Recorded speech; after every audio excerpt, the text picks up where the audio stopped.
Let's talk about how to read the symbols on the Mosaic Crochet chart. You'll notice a few things. I'm going to point out that along the sides, you'll see that there are often letters on each side, and they alternate colors each row. And then on the other side of the chart, there is often a symbol for a single crochet stitch. Or you might find the letters on both sides. Either way, these edge stitches, just the ones along the edges, are the border stitches. These are not part of the pattern, but they are where you will connect your border to when you do this, the crochet project. And they will also indicate, because they alternate every other row, they're going to indicate what color you're going to use. So even though this chart is in like grayscale, white and gray, you can read the letters, color B, color A, color B, color A. It's going to start like that. But if you have a pattern that has multiple colors, you'll see these change. They will still be alternating different letters for each row. What may not be included and what's not included here is the foundation of your project, because oftentimes there are mosaic crochet projects that have multiple sections, like this Halloween cowl. There's multiple sections. We're not going to put a foundation row before, because you would simply go from this chart to the next section and you don't want to have an extra row. So make sure you read your pattern notes to find out whether the first row is your foundation row or whether you need to make that separately. The next thing that you want to see on the chart is that there are squares that are blank and squares that have X's in them. They will be in both colors, but that's not really the important part. The important part is that everywhere that there is a blank square, you're going to do a back loop only single crochet stitch. Whether the square is color A or color B, it doesn't matter. You're going to use color B is going to be in the first row that we do in this pattern. Every square all the way across, even though some are different colors, is going to be just a back loop single crochet in that color B. So you're not going to change colors throughout the row. And then when we move to the next row, you'll see that there's X's in a lot of the stitches. So if there's an X in the box, then that is where you're going to do a double crochet stitch 2 rows down.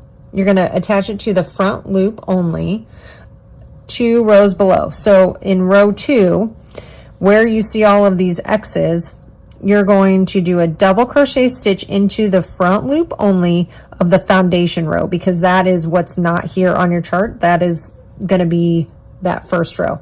And I'll show you when we get started actually crocheting this. But you'll also notice that as we go along this row, we're going to be in color A all the way across. Even though the color square changes, you're still using that color A. What you just have to pay attention to is that if there's an X in there, then it's a double crochet 2 rows below into the front loop. And if it's a solid color square, then you're just going to do a back loop only single crochet. So that will start to make sense as we go along, but you'll get the hang of it and you'll start seeing your pattern come to life with the way the colors are on here. But realistically, you wouldn't even need to follow this chart with the colors, because you would simply just be looking at each row and whether there's a front loop only double crochet or a back loop only single crochet stitch. Another thing we need to talk about is how to read the chart. What direction do you follow? If you are using a chart that is like this spider chart, it is symmetrical. There's no lettering in here or numbering that you wouldn't want to get backwards if you did it. then you can really read the chart from any direction. You'll see that this one is made for right-handed crocheters, since most people are right-handed. I'm left-handed, but if you're right-handed, you'll see row 1 through 19 and then stitch 1 through 51. Another thing to point out is that these red lines or vertical lines, these are called the repeat lines.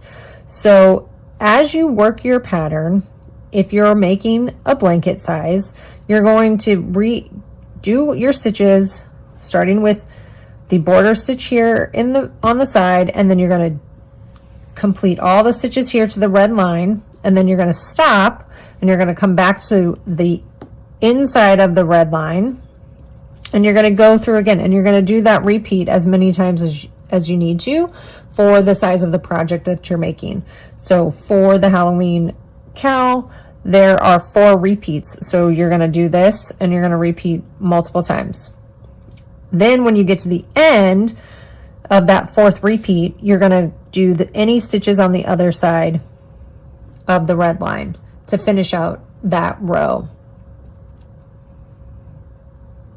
Another direction you need to figure out is that left-handed or right-handed, you're going to start with row 1 at the bottom. Well, you'll have your foundation row, but row 1 at the bottom, and then you'll work your way up. And then when you move to the next section, you'll just start at row 1. You won't need a foundation because you'll already have your foundation going from the section below.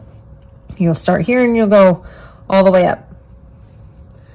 So like I said, if you're right-handed, typically, whether you have something that has letters or not, you're going to read the chart from right to left. And if you're left-handed like me, I like to read the chart from left to right, because that way my pattern will turn out the same as the chart. If I were, as a left-handed crocheter, to read from right to left, then in this instance, it's not a big deal, but it will turn out to be a mirror image of what is here. So there are other sections in this blanket where there might be 2 different designs or different elements in here, and they would be reversed if you were left-handed. It's not a big deal, but it does make a difference when you get to the sections that have words in them. Another thing to note with Mosaic Crochet is that everything is done on the right side of your work. So we talked about the directions to read. So if you're reading this, you're going to start at one side and read to the other. Continue to do the repeats until you finish the row. And then the next row is going to go back to that side that you started on and keep working on the front side of the work. You're not ever going to turn your work. If you are following the written instructions for a Mosaic Crochet pattern, they are most likely going to be written for right-handed crocheters, but pay attention to how the chart is numbered. If your first stitch is going to be on the right side, that is how the written instructions are going to read. So if you are like me, if you're left-handed and your chart is for right-handed people, and then your written instructions are going to be the same way, then you need to read the written instructions backwards. So it's a lot easier to learn how to read the chart because you can simply print it off, check off your rows, and you don't have to try and read a paragraph of text backwards. But just keep that in mind.